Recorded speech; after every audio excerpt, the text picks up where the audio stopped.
Hi friends, தியா ஃபுட்ஸில் இன்றைக்கான recipe செய்ய போகிறேன்னா உடம்புக்கு ரொம்பவும் ஹெல்த்தியான வாழைப்பூ வடை தாங்க செய்ய போகிறோம். இந்த வாழைப்பூ வடை செய்கிறது ரொம்பவும் ஈஸியாக செய்யலாங்க. வாங்க இப்போ இந்த வாழைப்பூ வடை எப்படி செய்து போய் பார்க்கலாம். பார்க்கறதுக்கு முன்னாடி தியா ஃபுட் சேனலுக்கு நீங்கள் என்ன சப்ஸ்கிரைப் பண்ணலன்னா சப்ஸ்கிரைப் பண்ணிக்கோங்க. கூட இருக்கிற பெல் ஐக்கனை கிளிக் பண்ணிக்கோங்க.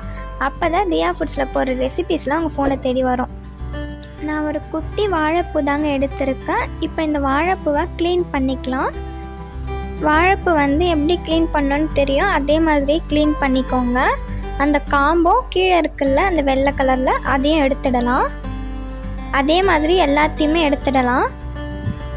அது க்ளீன் பண்ணதுக்கப்புறமா இந்த மாதிரி குட்டி குட்டியாக கட் பண்ணிக்கோங்க. எல்லாத்தையுமே கட் பண்ணதுக்கப்புறமா பார்க்கலாம். வாழைப்பூவை கட் பண்ணும்போதே நம்ம தண்ணி ஊற்றி வச்சுக்கலாம். ஏன்னா நம்ம வாழைப்பூவில் பிளாக் கலரில் மாறிடும் கட் பண்ணும்போது. அதனால் நான் அரிசி கழுவுற தண்ணியை ஊற்றி கழுவி எடுத்துருக்கேன். நீங்கள் நார்மல் வாட்டர் கூட சேர்த்து கழுவிக்கலாம். அதுக்கப்புறமா நான் கடலை பருப்பு 2 மணி நேரம் ஊற வச்சு எடுத்துருக்கேன். இந்த வாழைப்பூ வடை மசால் வடை செய்கிற மாதிரி தான் செய்யணும். மசால் வடையில் வெங்காயம் சேர்த்து செய்வாங்க, இதில் நம்ம வாழைப்பூ சேர்த்து செய்கிறோம். அதுக்கப்புறமா பூண்டு ஒரு 20 பல்லு எடுத்திருக்கேன். இஞ்சி 2 பீஸ் கட் பண்ணி எடுத்திருக்கேன். கொத்தமல்லி வாசனைக்காக. இப்போ நம்ம அரைக்க போகிறோம். கடலை பருப்புலாம் சேர்த்து அரைக்க போகிறோம். ஃபஸ்ட்டு நம்ம பூண்டு இஞ்சி சேர்த்துக்கலாம். அதுக்கப்புறமா கடலை பருப்பு சேர்த்து அரைச்சி எடுத்துட்டு வந்துடுறேன். அரைச்சதுக்கப்புறமா காட்டுறேன். இதை அரைக்கும் போது தண்ணி ஊற்றாமல் அரைக்கணும். ஒரு துளி கூட தண்ணி விடக்கூடாது. அரைக்கும் போதே உப்பு சேர்த்து அரைச்சிக்கலாம். நான் அரைச்சி எடுத்துகிட்டு வந்துட்டேன். பாருங்கள், இந்த மாதிரி அரைச்சிக்கோங்க. ரொம்ப நைஸாக அரைக்க வேணாம். இந்த பதத்துக்கு அரைச்சிக்கோங்க. நான் தண்ணி ஊற்றாமல் அரைச்சிருக்கேன்.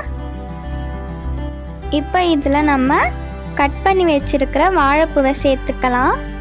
நான் வாழைப்பூவை நல்லா 2 வாட்டி கழுவி எடுத்துருக்கேன். அப்போ தான் நல்லாயிருக்கும். நல்லா கழுவிக்கோங்க. வாழைப்பூ சேர்த்ததுக்கப்புறமா கொத்தமல்லி கருவேப்பிலையை சேர்த்துக்கலாம். காரத்துக்காக சில்லி பவுடர் சேர்த்துக்கலாம். அதுக்கப்புறமா சோம்பு பொடி சேர்த்துக்கலாம். லாஸ்ட்டாக பேக்கிங் சோடா சேர்த்துக்கலாம். இப்போ எல்லாமே சேர்த்தாச்சு. இப்போ நல்லா மிக்ஸ் பண்ணிக்கலாம். மிக்ஸ் பண்ணதுக்கப்புறமா பார்க்கலாம். நான் எல்லாத்தையுமே நல்லா மிக்ஸ் பண்ணிட்டேன். பாருங்கள், ஃபுல்லாகவே மிக்ஸ் ஆகிடுச்சு. இப்போ நம்ம வடை தட்டி போடலாம். இப்போ நான் கேஸில் கடாய் வச்சுட்டேன். கடாய் வச்சதுக்கப்புறமா ஆயில் சேர்த்துக்கலாம். மாவை தட்டி போடுறதுக்கு முன்னாடி மாவு இந்த மாதிரி உருண்டை பிடிச்சி வச்சுக்கோங்க. இப்போ ஒரு உருண்டை எடுத்து ஒரு கவரில் வச்சுட்டு அது குட்டியாக தட்டிக்கோங்க.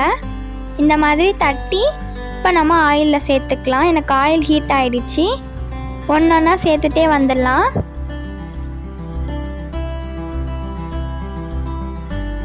நான் ஃபஸ்ட்டு 6 வடையை தட்டி போட்டிருக்கேன். இப்போ நம்ம திருப்பி பார்க்கலாம் எப்படி வெந்திருக்கான்னு. ஃபஸ்ட்டு போட்டதெல்லாம் திருப்பி பாருங்கள்.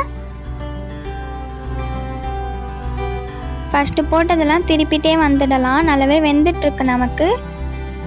இப்போ நம்ம திருப்பி போட்டு அதையும் வேக வச்சிடலாம். இப்போ நம்ம இன்னொரு பக்கமும் திருப்பி போடலாம்.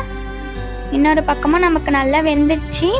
நல்லா முறுமுறுன்னு இருக்குது பார்க்கும்போதே. நாம் 2 பக்கமே திருப்பி போட்டாச்சு. இப்போ இதை ஒன்றொன்னா எடுத்து ஒரு தட்டில் சேர்த்துக்கலாம். வடையை பார்க்கும்போது நல்லா முறுமுறுன்னு இருக்குது. உள்ளே நமக்கு வடை நல்லா வெந்துட்டுருக்கு. சிம் மீடியமில் இருக்கட்டும். அப்போ தான் நமக்கு உள்ளே நல்லா வேகும் வடை. இப்போ எல்லா வடையுமே நான் தட்டில் எடுத்துட்டேன். இன்னொரு வாட்டியும் நான் பொரிச்சு காட்டுறேன். திரும்பவும் நான் அதே மாதிரி உருண்டை எடுத்து தட்டி தட்டி போட்டுக்கிறேன். போட்ட வடையும் கூட நான் 2 பக்கமே பொரிச்சிட்டேன். இப்போ நம்ம இதை ஒன்றொன்னா எடுத்துடலாம். அதே தட்டிலேயே போட்டுடலாம் எடுத்து. அவ்வளோதாங்க, நம்மளுடைய வாழைப்பூ வடை ரெடி ஆகிடுச்சு. நான் எல்லாமே பொரித்து எடுத்துட்டேன். இந்த வாழைப்பூ வடையும் மசால் வடையும் ஒரே மாதிரி தான் இருக்குது. ஆனால் டேஸ்ட்டு டிஃப்ரெண்ட்டாக இருக்குங்க. உண்மையிலே செம்ம டேஸ்ட்டாக இருக்குது. பாருங்கள், முறுமுறுன்னு இருக்குது. நீங்களே பாருங்கள், உள்ளே நல்லா வெந்துட்டுருக்கு. வெளியில் நல்லா கிறிஸ்பியாக இருக்குது. உண்மையிலேயே இந்த வாழைப்பூ சாப்பிட்றதுனால நம்ம உடம்புக்கு ரொம்பவும் ஹெல்த்தியாக இருக்கும். வயிறு வலி இருந்தால் கூட நமக்கு உடனே சரியாயிடும். இந்த வாழைப்பூ வடை நீங்களும் செஞ்சு பார்த்துட்டு எப்படி இருக்குன்னு கமெண்ட் பண்ணுங்கள். இந்த வாழைப்பூ வடை ரெசிபி உங்களுக்கு பிடிச்சிருந்தா லைக் பண்ணுங்கள், ஷேர் பண்ணுங்கள், கமெண்ட் பண்ணுங்கள். தேங்க்யூ. பாய்.